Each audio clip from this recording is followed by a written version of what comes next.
Welcome to the Right Word. Who is the unknown disciple mentioned in John 18? Does the Bible really say or mention who this is? Are there any biblical clues? Are there any texts that we can refer to? Let's find out. All right, the unknown disciple, the setting is in Caiaphas' portico in Jerusalem. And like I said, this is John 18, 12 through 16. Let me read the text and we'll dive right into it. John 18, 12 to 16. Then the soldiers, along with their commanding officer and temple guards, arrested Jesus and tied him up. First they took him to Annas, the father-in-law of Caiaphas, who was the high priest that year. Caiaphas was the one who advised the Jewish leaders, "It is better that one man should die for all the people." Simon Peter followed Jesus along with another disciple. This is the unknown disciple I'm talking about.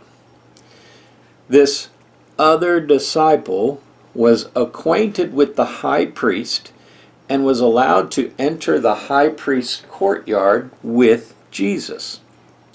Peter, however, had to remain outside the gate until the disciple knew the high priest spoke to the woman guarding the gate, so she let Peter in. There's the text. Twice it says the other or another disciple, the unknown disciple. So who is this? Who could it be? A lot of scholars say it could have been John. A lot of them say it could have been Mark. Let's look at the clues. Let's look at the text. Let's see what it says and connect the dots. And it is an intriguing question who this other disciple or this unknown disciple really is. The name is not specifically mentioned, obviously. So this has been a subject of debate for centuries. And some say it could have been James or Nathaniel. However, let's consider another possibility. One based on the clues provided in the text itself. Remember, all the disciples fled, ran away when Jesus was arrested, except for Peter and this unknown disciple. Mark 14:50 states that. Yet this other disciple was able to enter the high priest's courtyard without issue? Why? How? Because he was known to the high priest. So there's a big clue. What disciple was not scared to run away and could enter the high priest's courtyard? Let's keep going. Who might it be? Let's examine the evidence.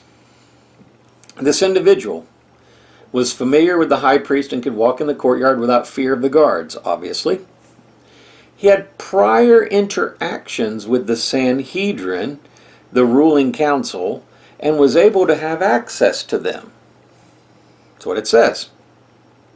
He had a business relationship with the leaders there, having agreed to hand over Jesus for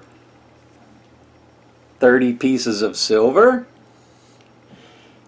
He personally led the soldiers to the Garden of Gethsemane to show him who was to be arrested. And how did he do it? With a holy kiss. He personally led the soldiers, the temple guards, the religious authorities, everybody to the garden. And here it says, verse 2, "Now Judas, who betrayed him, also knew the place, for Jesus often met there with his disciples." So Judas, having procured a band of soldiers and some officers and chief priests and Pharisees, went there with lanterns, torches, and what? So Judas led the soldiers there. That's why he didn't run away. He brought them there. So the religious leaders would have been expecting him to arrive because of their previous arrangement and agreement. Now it fulfills prophecy that the money was used to buy a potter's field, which is now called the field of blood, having been purchased with blood money. Let's pause right here.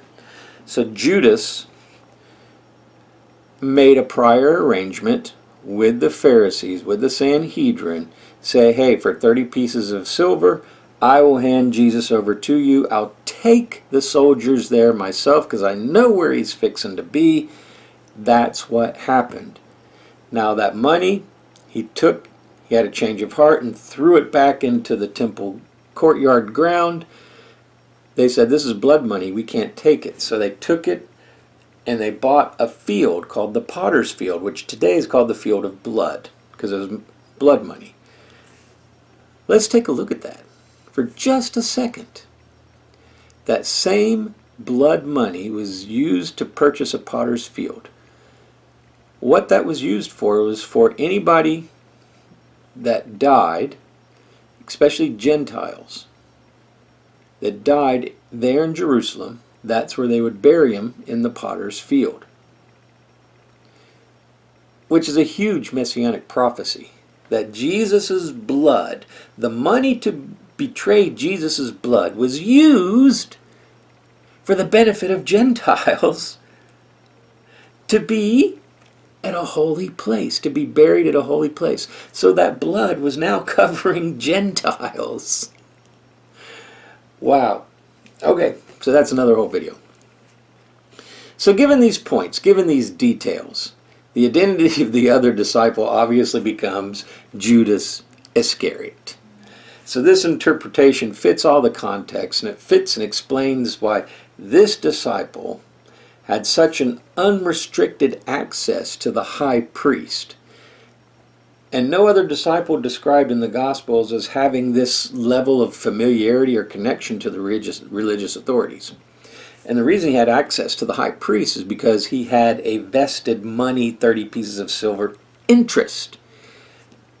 He wanted to go personally up to the high priest and said, here he is. In other words, he was collecting his bounty, is what he was doing.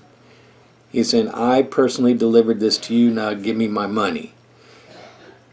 There was no other disciple. Everybody else was scared of the soldiers. They couldn't have access to the high priest, only Judas. So does it specifically mention his name? No. But given all these context clues, it's pretty safe to say that Judas Iscariot is the unknown disciple.